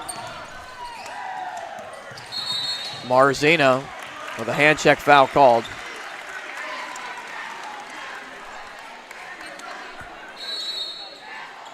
It was called on Ben Thomas. And that's his 3rd, and something's being ruled to the scores table as well with the official scorer, as I don't know what the case was with Jeff Ackerman saying something to the referee. Bethel Park now 3 different players with 3 fouls between both Bruckners, and on top of that, Ben Thomas as well.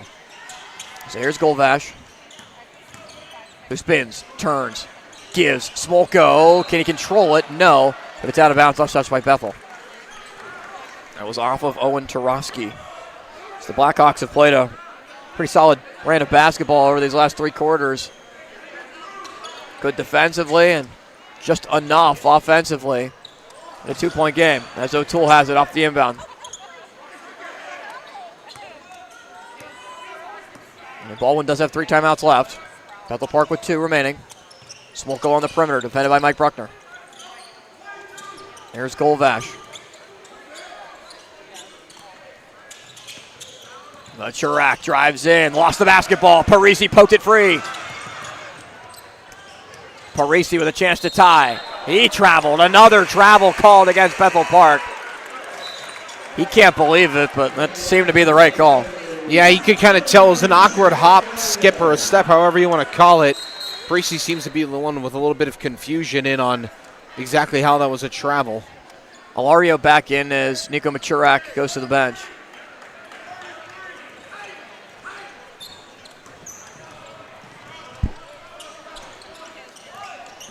Marzina gets a screen from Alario. He rolls off of it. Marzina, step back, difficult shot for 3. It rattles off. Smolko offensive rebound, can't hold on to it. Mike Bruckner throws it up the 4 to Parisi, who ties the game at 43. Yeah, Parisi, well done. He was just placed well on the floor. Quick transition score. Back up the floor goes Alario. Inside the paint, he almost traveled, and instead it's Golvash up top.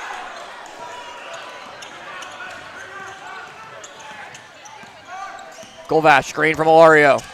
Still with it now. Defended by Bruckner. Can he use the mismatch? Golvash drives in. Golvash.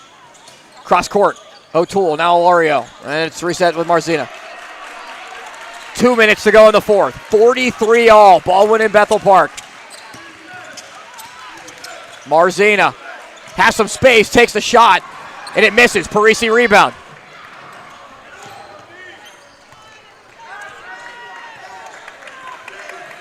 Here's Will Thomas. Bethel with a chance to take the lead with 1:40 left.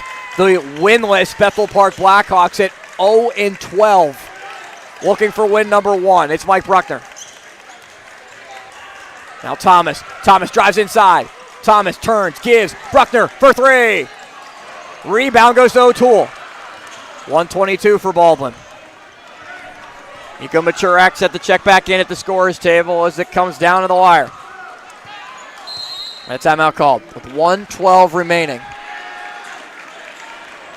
So 72 seconds still to go for Baldwin to try to pull one out in a fearful, frightful game, fighting for their section lives against Bethel Park.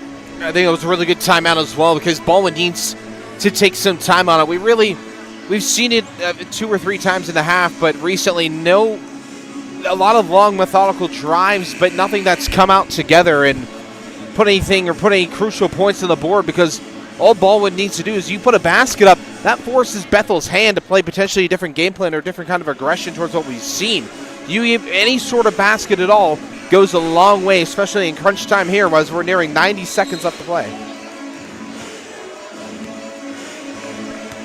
So in this situation, you wonder, what do you draw up and who do you draw it up for? We saw just the way that Baldwin handled the South Fayette game and the inability to be able to get up a shot. 3 different chances too. Yeah. 3 different chances on multiple timeouts. And you just wonder, with 2 remaining, how do they learn from that? How do they take that learning experience, that loss, and transition it to tonight and try to make it different? And it's O'Toole going to Marzina. 60 seconds left. Marzina with Tarosky on him. Dishes to Machurak. They go back to Marzina.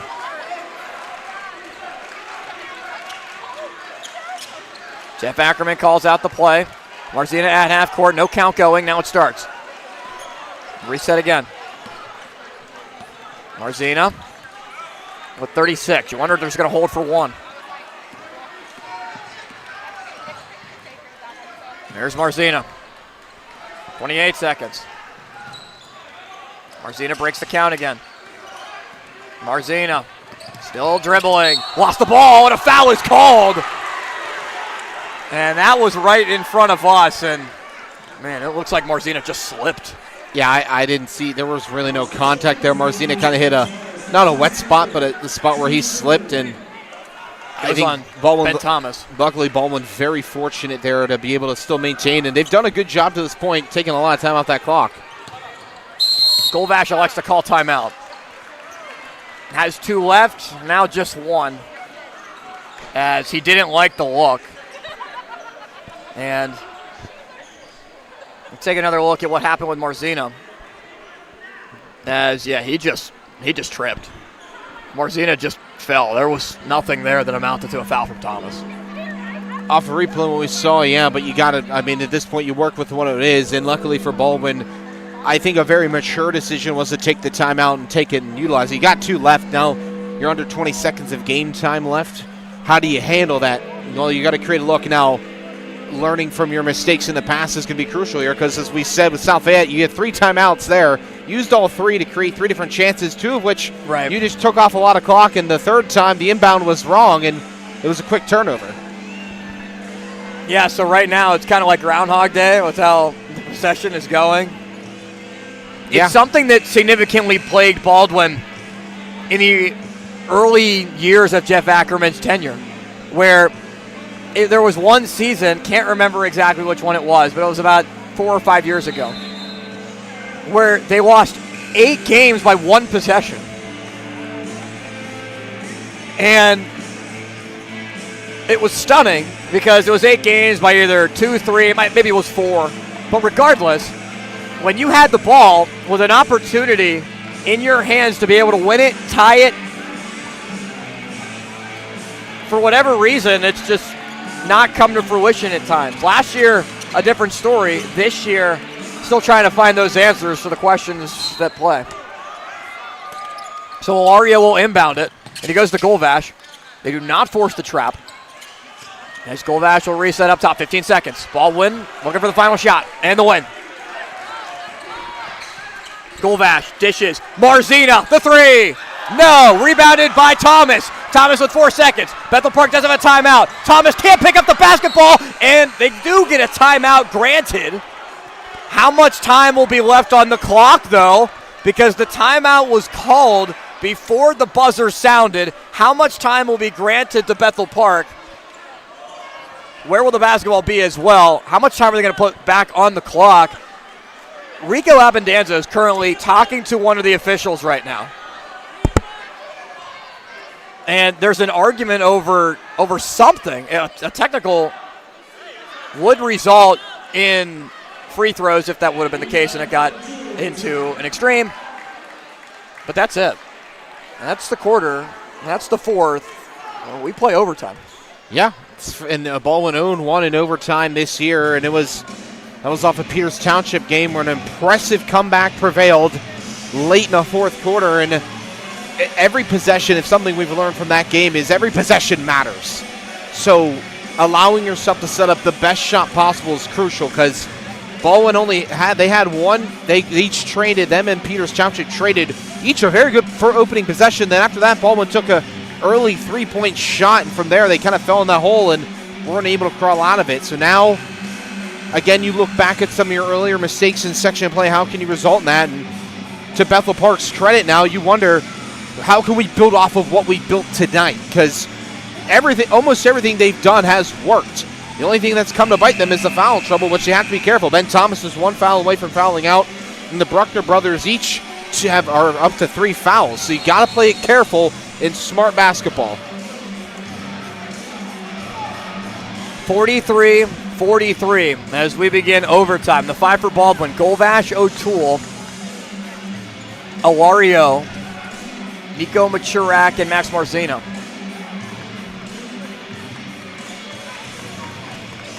It's Golvash and the 4 seniors on the floor for Baldwin. Machurak will jump it up against Parisi. And Parisi easily wins it back. Parisi, Thomas out there with Mike Bruckner, Owen Tarosky, and Ben Thomas. As Marzina tips it to himself. Marzina on the steal, steps inside the lane, misses. Nico Machurak steps over Marzina to try to gather himself, but both shots miss, and Baldwin is just not able to take advantage of the opportunity. And now a foul that's called by Nico Machurak as he was defending Thomas. That is Nico Machurak's 4th foul. Ilario and Machurak both with 4. I mean, prime example. Max Marzina given a great chance, because great work with the right hand, because Bethel Park's kind of looking too far ahead. 2 missed opportunities there on easier layups. Granted, contested, but now we're back to the same spot before. Parisi gives to Mike Bruckner. Mike Bruckner is fouled by O'Toole. And you can just start to see it on the faces of a lot of the Baldwin players at the moment, as that is Tay O'Toole's first. They're starting to realize what's going on here. And I mean, obviously you're in overtime, how can you not? But just the fact that Bethel could take the lead, but Mike Bruckner not able to hit the first. It's crucial, and what works for Baldwin's favor is now Bethel Park has to shoot in the student section once more. Bruckner, another chance. Missed them both. Nico Machurak on the rebound. Machurak looks to push with it. 2-on-2 emerges with Ilario. And Machurak will back out of it and go to Golvash. Has an open O'Toole. Tay O'Toole for 3. No, rebound Bethel Park. Here comes Ben Thomas up with it. Thomas, the Tarosky. 3-pointer up. Thomas just missed it. Ilario deflected it. And it was initially ruled Bethel Park basketball. Or it was initially ruled Baldwin basketball, I should say. But after pretty much the entire city of Bethel Park was stunned by that, which was definitely the right call. It's definitely off of Ilario. The referee changed the call. Parisi, no. Rebounded by Golvash. Golvash now looks to move with it and slows it up a little bit. Just 1 minute has gone by in overtime. Second overtime game of the year for Baldwin. The other was Peters Township. Ended up being a loss, the first section loss of the year. Alario turns, outlets, O'Toole. Tay drives, loses the basketball, gets it back, goes to Golvash. Alario will pull the trigger straight on for three. Off the back of the rim. Golvash skies up for the rebound and tipped it to Marzina. And a timeout called by Jeff Ackerman with 2:30 to go here in overtime. No shot. 43-43, the score remains. Both teams living and dying by a three-point shot. No one's made one yet here in the overtime quarter. I mean, a minute and a half into it, and neither team's been able to find the bottom of the basket or any sort of luck there. Rebounding becoming ever so crucial in this moment. Baldwin's shown that they've given themselves enough chances now with that, but now what do you draw up? How do you find out? Because each team has been struggling from every phase of the game. Bethel Park just missed 2 free throws, haven't made any threes. Baldwin's missed on a few layups. What do you draw up? What do you do here? Yeah, and Baldwin really hasn't tried to use the screen and roll to its advantage much tonight. They've run plenty of picks, but they've basically just used them for mismatches and switches, but nothing in terms of utilizing the roller to the basket to try to dump it down. So you wonder if that opportunity is going to come at some point, if they try to attack it. But if not, it might just be get Golvash, get Marzina an open shot, and let it fly. Yeah, we've seen Marzina's taken 2 different shots. O'Toole's taken 1. You've seen a plethora like Alario as well take a shot. Golvash hasn't taken a shot yet. No. We know his ability to get to the basket, and he's had incredible luck with it. He has 12 points on the night because he's been able to really push towards it and force his way in to uncomfortable spots.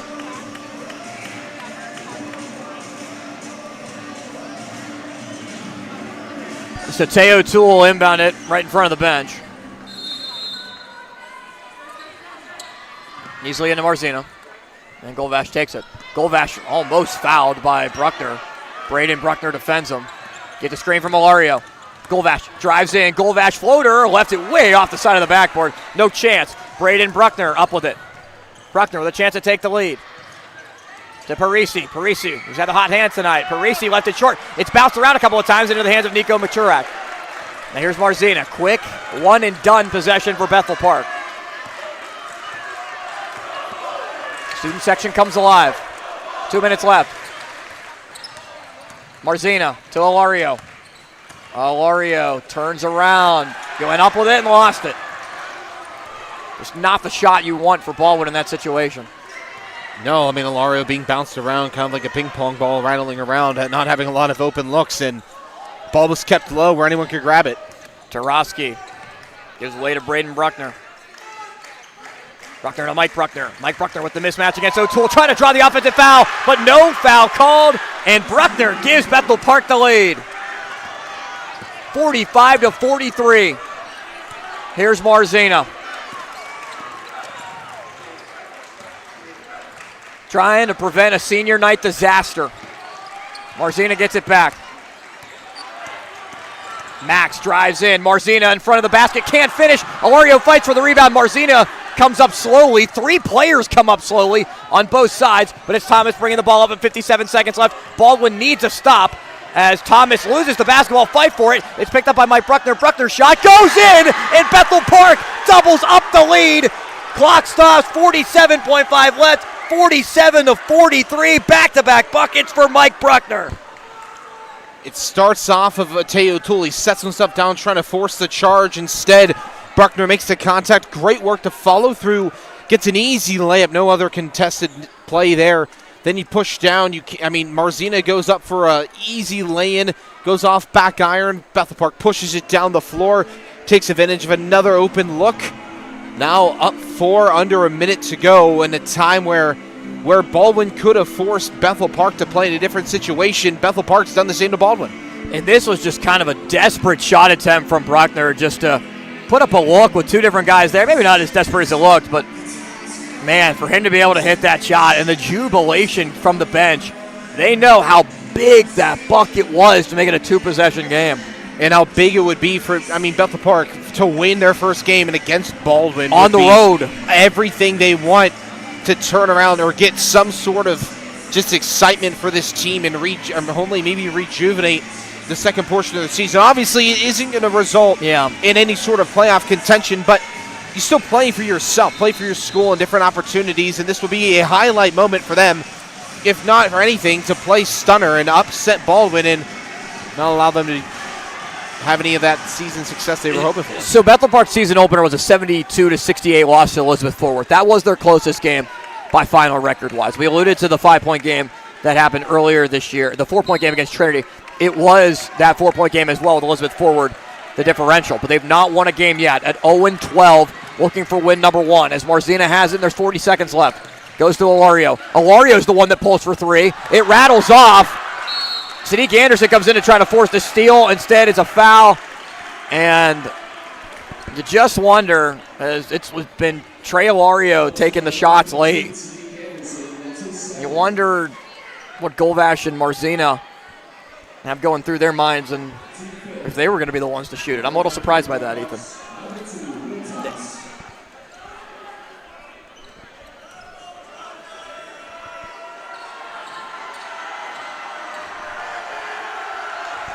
So 2 shots for Will Thomas. If he hits them, and he doesn't hit the first, could make this thing insurmountable. Smolko comes in as Ilario goes off, and you just have to wonder if that's what Jeff Ackerman's thinking is as well. As Ilario will now go to the end of the bench to talk to John Stone. Might be coming back in, depending on what happens here. Thomas misses them both, and the rebound goes to Marzina. Marzina quickly moves up with it. Marzina drives in. Max almost lost it. Goes to O'Toole. O'Toole fakes on the 3. Golvash now has it. 25 seconds left. Golvash inside. Difficult shot, and he missed it. And Will Thomas grabs the rebound. Long pass goes up the floor to Tarosky. And Tarosky's just going to dribble it out with 16 seconds left. Baldwin has to foul, and Marzina finally does against Braden Bruckner. Wow. It almost looks like the reason that there wasn't a shot there is because Golvash was too close, kind of impeding where he's going to shoot. So then he forced himself to separate, which makes Golvash have to come in along the baseline and try to force an awkward layup. Oh, no, O'Toole almost ran into his own man before the 3-point shot as Braden Bruckner hits the first.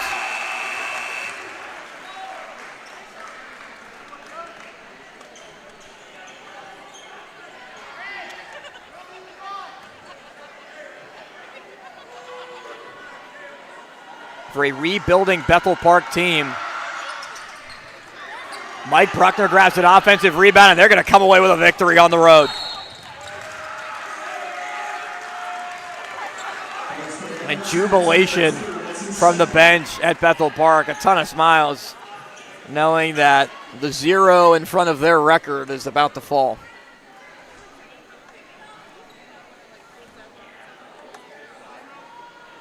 So here's Braden Bruckner, 2 more.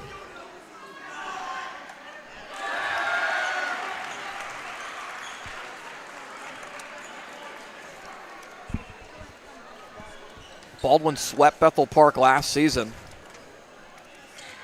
The games really weren't that close. As Bruckner, another offensive board. As Bethel Park earns its first win of the season and stuns Baldwin on senior night. A senior night surprise given way by the Bethel Park Blackhawks.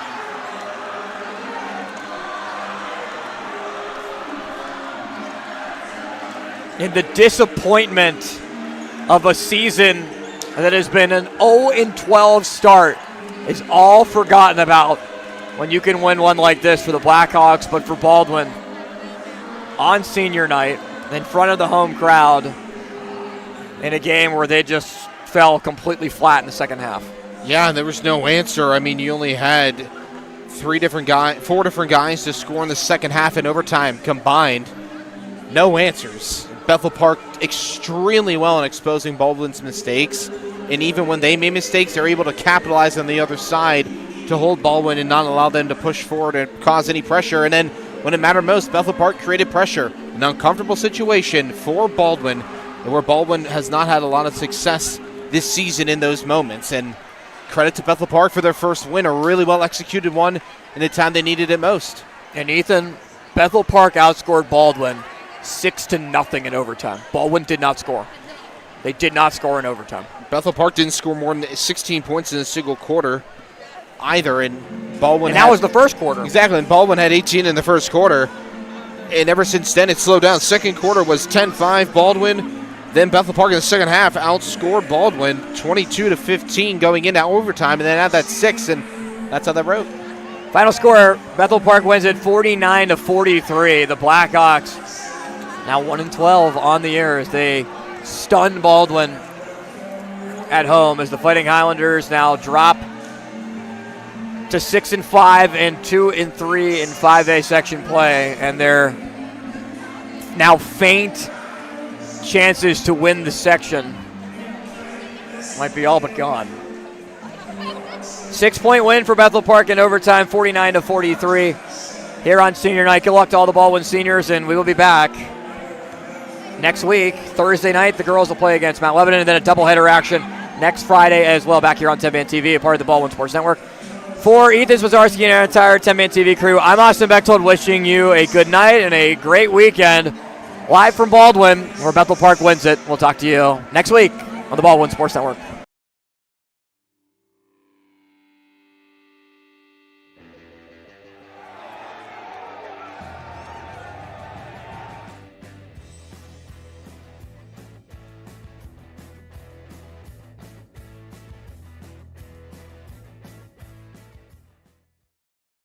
They have exposed Alario down low with too much contact, and now given a free chance to try to go up 2. Bruckner back to Sakeley real quick. It's really unfortunate with that torn ACL because the star shortstop on the baseball team, really good player. Just a good guy as well. That was a roll Bruckner in transition, defended by Golvash, and that's some of the things that you're talking about. The sloppy play with the basketball as Bruckner wasn't able to corral fully. Marcina, nifty move inside, and he scoops it home. Orange uniforms with white and black numbers and trim all around. 3-point ball up and in. Parisi splashes it home. Yeah, they're a top offensive go-getter right now. Really good stuff early on. A nice contested look in a long-range 3. Machurak high off the glass. It bounces in. Marzina almost stole it. Thomas is able to slow it down a little bit, but it's deflected by Alario. Alario with the steal. Puts it up and scores. We've seen more Nolan Machurak, who's played very well on the JV team this year, get increased minutes.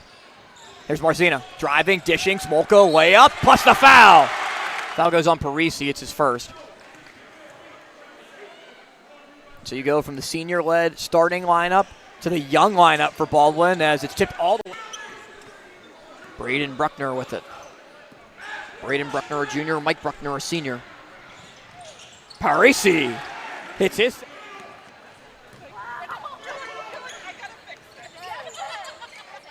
Machurak inside the arc this time. This time, Nolan. Now Golvash.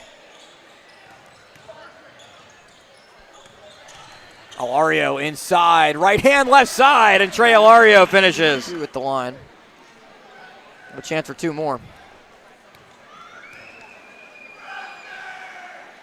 And he got the first.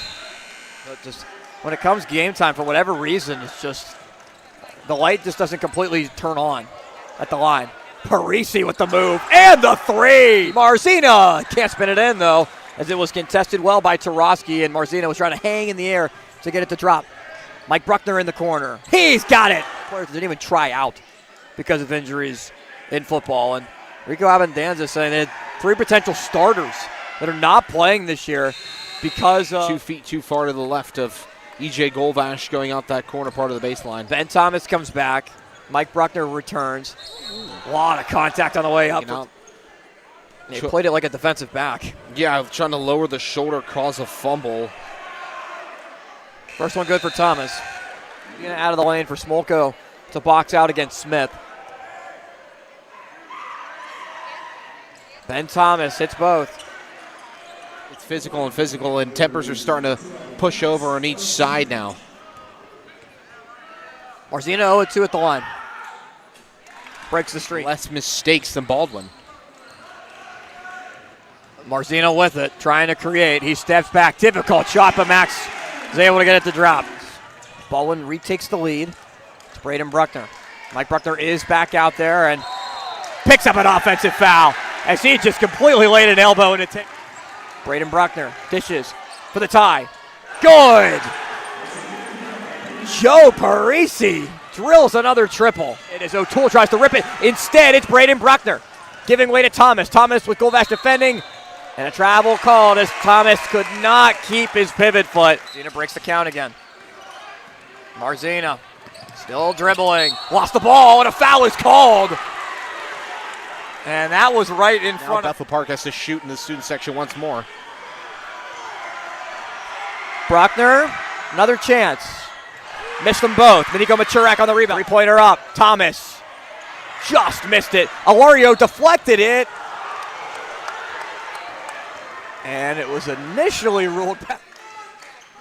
Bruckner to Mike Bruckner. Mike Bruckner with the mismatch against O'Toole, trying to draw the offensive foul, but no foul called, and Bruckner gives Bethel Park the lead. Ball up with 57 seconds left. Baldwin needs a stop as Thomas loses the basketball, fight for it. It's picked up by Mike Bruckner. Bruckner's shot goes in, and Bethel Park doubles up the 22-15 going into overtime, and then add that 6, and that's how that wrote. Final score, Bethel Park wins it 49-43. The Blackhawks